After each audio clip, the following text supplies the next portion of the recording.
saw your recent post on LinkedIn about SOPs, when to implement them. This is not necessarily an Amazon PPC question. There's no other Amazon PPC question in the chat, so I'm going to answer. So when it comes down to SOPs, when to implement them, it's really important when it comes down to SOPs, so everyone understands.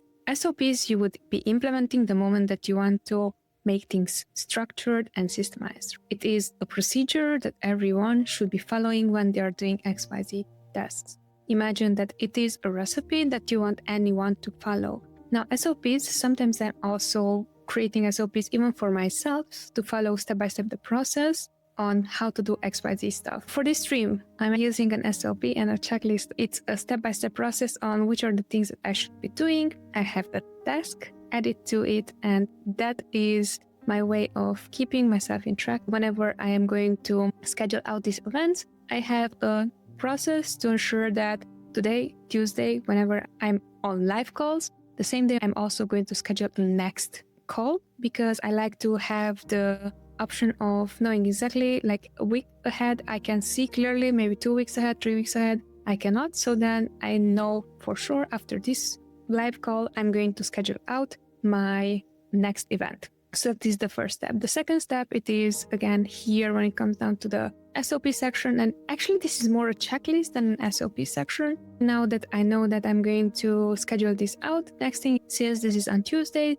probably I'm going to push this also on Friday, a reminder, reposting the same post, and then on Monday as well, because Friday, Saturday, Sunday, and Monday, 4 days pass by. So the post that I already posted previously, they pushed down the event post. So I'm reposting that on Monday, and then on Tuesday, the day of the event, I'm going to repost this 1 hour previously. So as you can see, it is a step-by-step process. This is a checklist and a reminder. So this is going to be the process itself.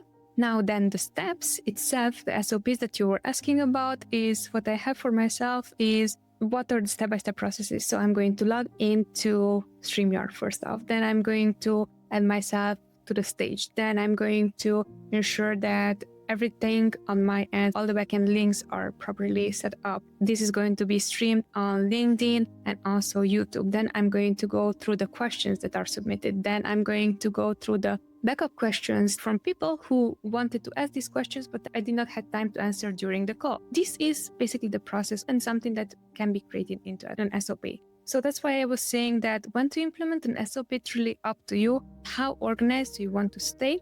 And then when it comes down to the agency, for example, because we have lots of SOPs for Scaleway, our agency. So there, the way how we're implementing SOPs is we have step-by-step processes on how something is being done, from the simplest text of 5 steps SOPs to the how to optimize bits, which is maybe a 65-step SOP. First, jot down the process, create for yourself a checklist of it, and then you will see, okay, do you actually need an SOP for each of them?